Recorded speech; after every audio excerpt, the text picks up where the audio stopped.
Former Representative Arnie Teves is now back in the Philippines. I was first informed of this development by Prime Minister Guzmao during the ASEAN meeting that I just returned from in Kuala Lumpur, that Timor-Leste was ready to send Teves back to the Philippines. This would not have happened without the assistance of President Horta and Prime Minister Guzmao of Timor-Leste. They have been working very hard to bring this to a conclusion. As we know, the former Congressman Arnie Teves is facing charges of murder and other crimes related to the ambush killing of the former Governor de Gamo. We would like also to assure all our citizens that such lawlessness will not go unpunished. And it is now time for Arnie Teves. Good afternoon, everyone. Members of the Malacanang Press Corps, ladies and gentlemen. In today's press conference, we're going to be joined by Executive Secretary Lucas Bersamin, along with his two undersecretaries, GOCC Leonardo Roy A. Cervantes and Undersecretary Al-Azri J. Muhammad Sali. The ES will give us an update on the second tranche of resignations from the cabinet. He will first give us a statement, then afterwards there will be an open question and answer forum.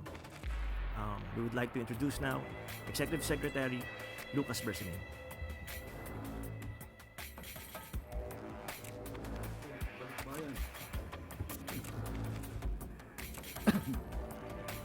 Good afternoon, Malacanang Press Corps. Upon the directive of President Ferdinand R. Marcos Jr., we are announcing today the acceptance of the second tranche of courtesy resignations from select officials in the executive branch. As the President himself stated, when we see shortfalls in performance, I don't leave it at that.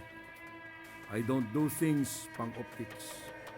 If there is a problem, I like to fix it. This process is part of a rigorous and ongoing evaluation of government performance, not only at the cabinet level, but across the entire bureaucracy. The President has been clear from the beginning. We are not just looking at the top levels. We are going deeper into the agencies, into the systems, and into the quality of public service being delivered on the ground. The people expect results, and the President has no patience for underperformance. In line with this, the President has also instructed the heads of government-owned and controlled corporations to submit their courtesy resignations. He has further indicated that senior officials will likewise be included in the continuing review. Each resignation accepted is based on a careful assessment of whether the standards set by the President for efficiency and leadership have been met. Some have delivered, others have not. The following officials have been informed that their resignations have been accepted. The first one, Solicitor General Bernardo I. Guevara. He is to be replaced by UP Law Dean Darlene Berberabe. Dean Berberabe will enter the service as the new Solicitor General. She took her oath this morning before the President, on the strength of her broad experience as an academic and legal professional. She graduated summa cum laude in philosophy in the University of the Philippines and was the class salutatorian in 1999 of the UP College of Law. While she was a student, she already worked at the Kizumbing Torres Law Firm. She later joined Procter & Gamble as General Counsel. In 2010, she assumed as the Chief Executive Officer of the Pag-ibig Fund, and there she became known for her transformational leadership, good governance, integrity, and excellence. Her strong philosophy background will help her use the wisdom and the ethical leadership she has gained from deep reflection and rigorous study to competently perform her tasks as the Solicitor General. The second whose resignation is accepted is the resignation of CHED Chair J. Prospero E. De Vera III. She will be replaced by CHED Commissioner Shirley Agrupis. We are grateful for the service. No, there is another one that I will have to announce. The PNP Chief.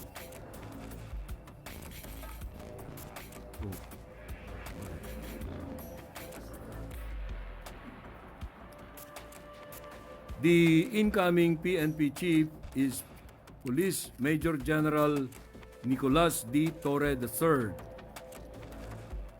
The turnover of command will happen June 2nd. We are grateful for the service of those who are stepping down. A smooth transition is being implemented to ensure continuity and stability in their respective institutions.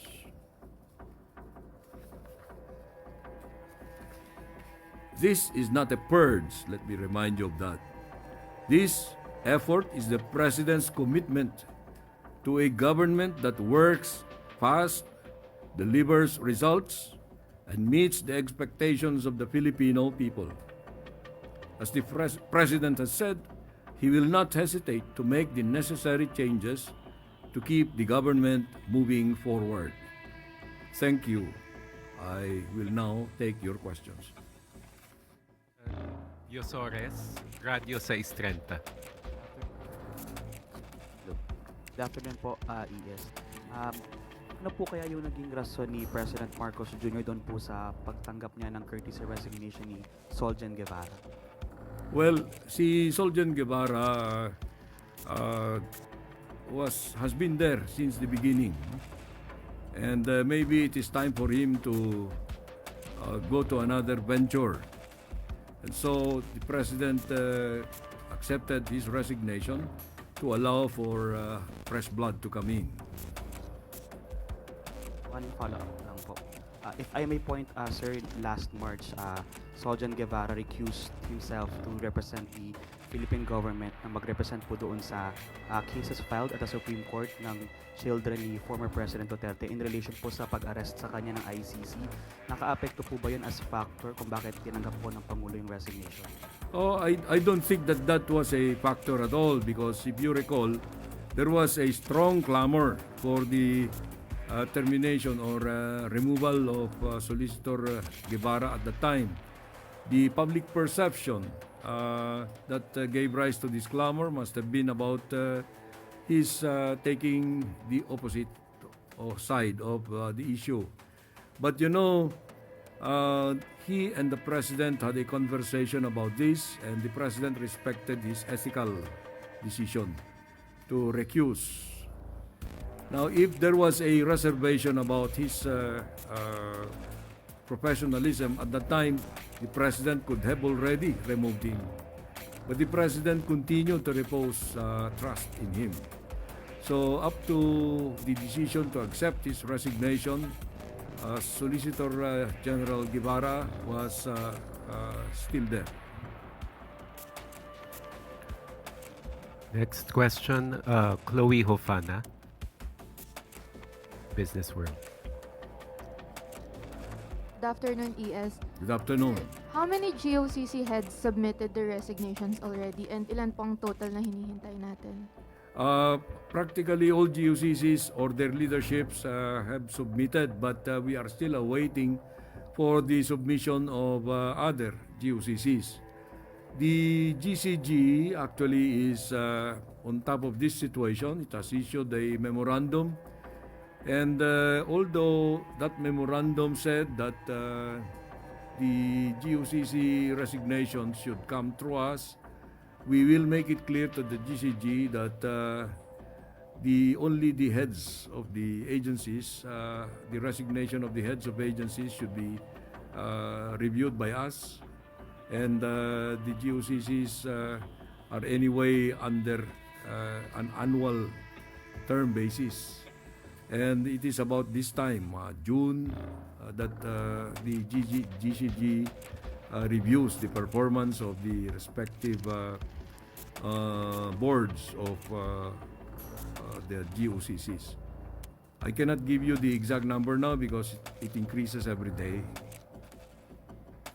Sir, follow-up question. How would the resignations impact their operation? Well, there is no appreciable impact at all, negative at that, because all these people who offer their courtesy resignations are expected to continue performing their functions, discharging their duties until their replacements have been appointed. And that is expected of all public servants. No one abandons because that is part of the obligation of a public servant. And last question from me, sir. Could this signal potential policy shifts or realignment in state-run corporations that might affect private sector partnerships or public-private joint ventures? No, not at all. The stability of policies will continue. The policy directions have been issued to these offices by the President and the governing or the supervising cabinet secretaries. So there is a clear path for all of them to follow and to traverse. Thank you, sir. Ace Romero, Philippine Star. Secretary, good afternoon. Maaari bang humingi kami ng detalye bakit po si General Torre na 2-star general ang napili ng Pangulo bilang susunod na hepe ng PNP? Wala akong may bigay na detalye dyan. Ano? You know, the appointment of elements of the officers of the PNP, they are to be kept confidential. Okay? We should respect that confidentiality. But it's the President's discretion, which I consider to be absolute because he is actually the, well, you cannot consider that Commander-in-Chief kasi civilian yan, no? Pero more or less, ganun. No one can question the use of that discretion, call it inscrutable. But right now, the considerations that weighed in the choice of General Torre should be respected. Kasi he oversaw many high-profile operations including yung kay Pastor Kibuloy and then recently yung kay pag-aresto kay former President Duterte. May kinalaman po kaya yung naging handling niya ng mga ganong operations sa naging choice ng Pangulo? Hindi ko masasabi yan dahil alam mo si Presidente always demands performance. Kahit na ano yung pinagawa sa'yo, you must have you must exhibit some high degree level of performance. So maybe that is one. I'm not going to discount that. But there may be other qualities of General Torre that you might have considered in comparison to the qualities of those others who were not given this responsibility. Salamat po. Eden Santos, Net 25. Good afternoon po, ES.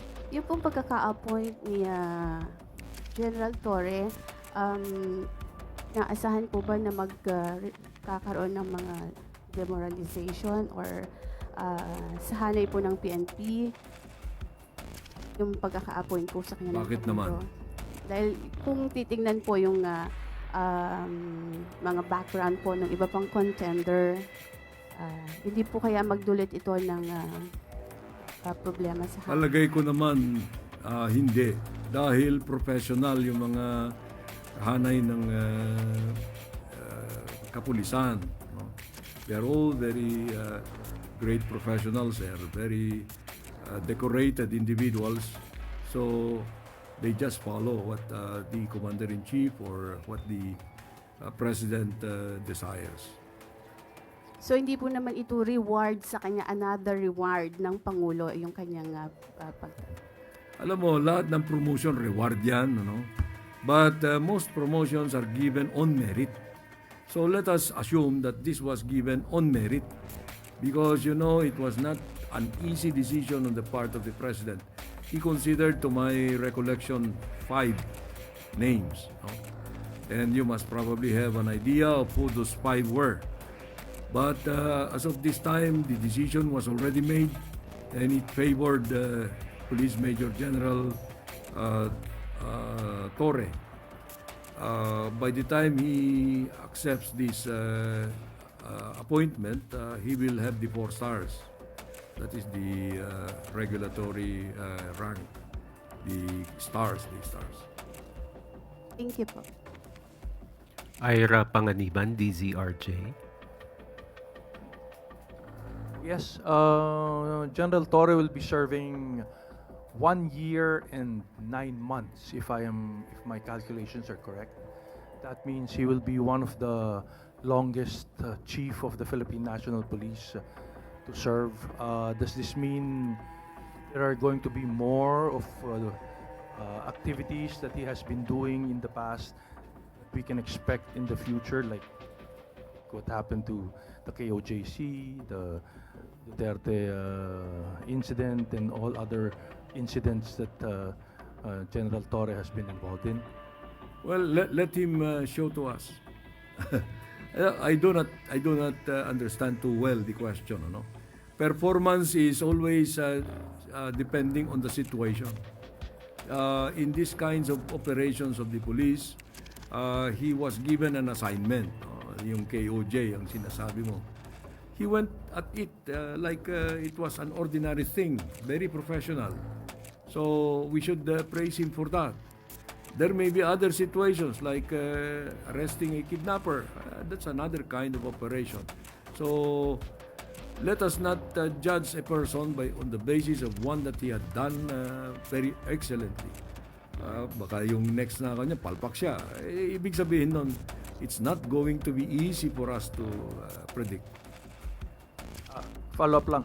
So, serving for a year and 9 months, the longest I remember of a chief PNP serving very long is something like 6, 7 months, 8 months at most. A year and 9 months. Does this mean better stability for the Philippine National Police, considering that you are going to have a chief that is going to serve for quite some time now, na matutuloy-tuloy yung mga proyekto nila? You know, look at it this way. All PNP chiefs serve at the pleasure of the president, whether they have a term or not. If the president wants to terminate them, he could do that. But let us just expect that General Torre will be there until the end. That's all I can say. Will be there performing his best until the end. Everybody of us would like to do that ourselves. Thank you, sir. Ivan Mayrina, GMA Integrated News. Yes, good afternoon. May we know the reason why the President accepted the resignation of CHED Chair Popoy de Vera? Well, as far as I know, because the thinking of the President is his own thinking. As far as I know, although this is not the official reason, you know, si CHED Chair de Vera has been there for 2 terms na. Second term niya na ito. Maybe the President wanted to give a fresh start to the CHED. Or maybe there were other reasons. Hindi natin madi-discount that may factor dyan yung mga intramurals dun sa CHED. I do not know. I cannot particularize because I am just generally aware of those particulars. A collegial body like the CHED always comes under such pressure from within. No? But I'm not going to say that that was the reason. I'm just guessing that that played a lot in the replacement. Acceptance of the resignation. Any more questions for the Executive Secretary? Christian Yusores. Sir, one last na lang po. Balikan ko lang po yung sa Solicitor General. Meron po bang initial na marching orders or instructions si President kay Attorney Grabe as the new Solgen? Well, the best thing that I could say about this is she took her oath this morning already, and that is a very strong indication of confidence on the part of the President. I am not privy if the President and the new Solicitor General had any lengthy conversation on any marching orders. But it is expected that the new Solicitor General, being a brilliant and intellectual person, must have understood her clear task of defending the interests of the Philippine government. The Solicitor General is the statutory counsel of the Philippine government, and she must now stand equal to that job, to that responsibility. I expect no less from her, as the President certainly does. So we look forward to working with her. Vance Fernandez, Police Files.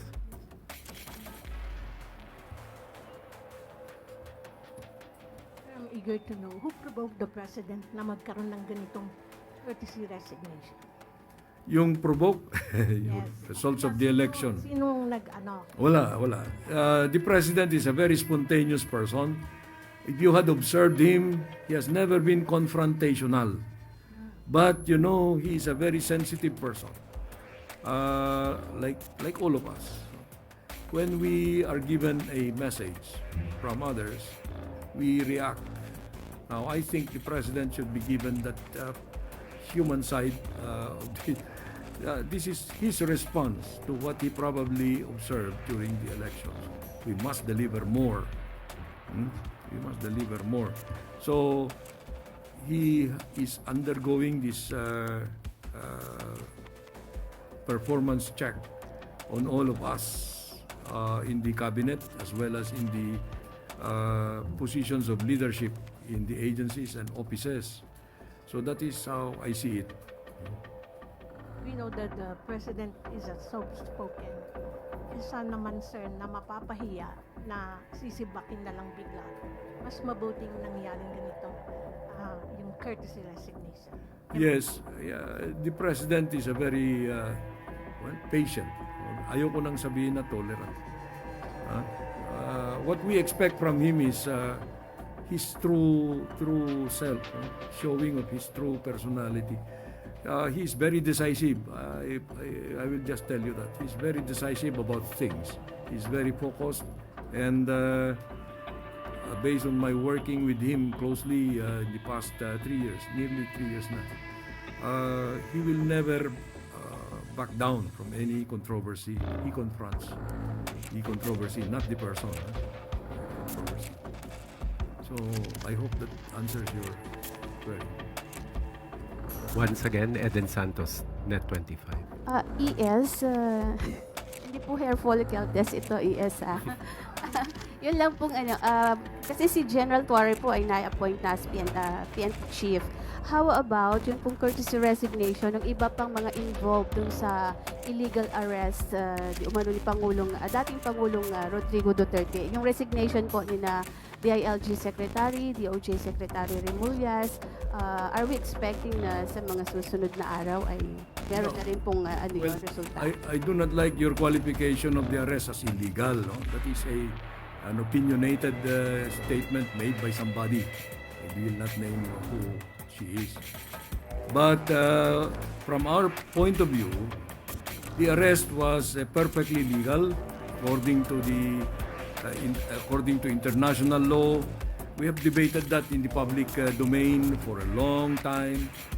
But no one can tell me now that that was an illegal operation, procedure, or you know, when these representatives of the executive were invited to the Senate investigation called by the Committee on Foreign Affairs, I immediately transmitted a letter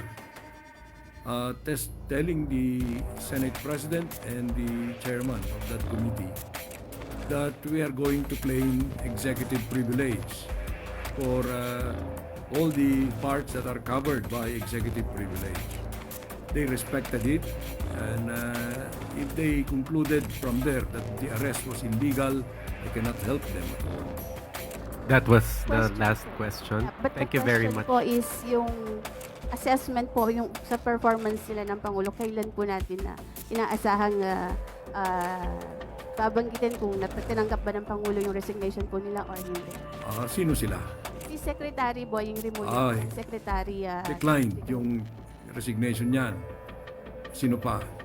si Secretary John Vic Remulla. Declined din. How about the Secretary Anyo? I do not know yet because that is a personal thing for the president, you know, security advisor yan. And I actually that resignation letter was not coursed through me because it's a personal response. Well, they have a personal thing dyan. Kung ayaw ni presidente tanggapin, it's up to him. How about Secretary Gubo Teodoro po? Hindi rin. Gusto mo bang lamunin tayo? No? So yung po tatlo, dinicline na po ng Pangulo. Yeah, definitely. Declined na yan. Thank you very much. Thank you very much, Executive Secretary Lucas Bersamin, Honorable Undersecretaries. Thank you very much.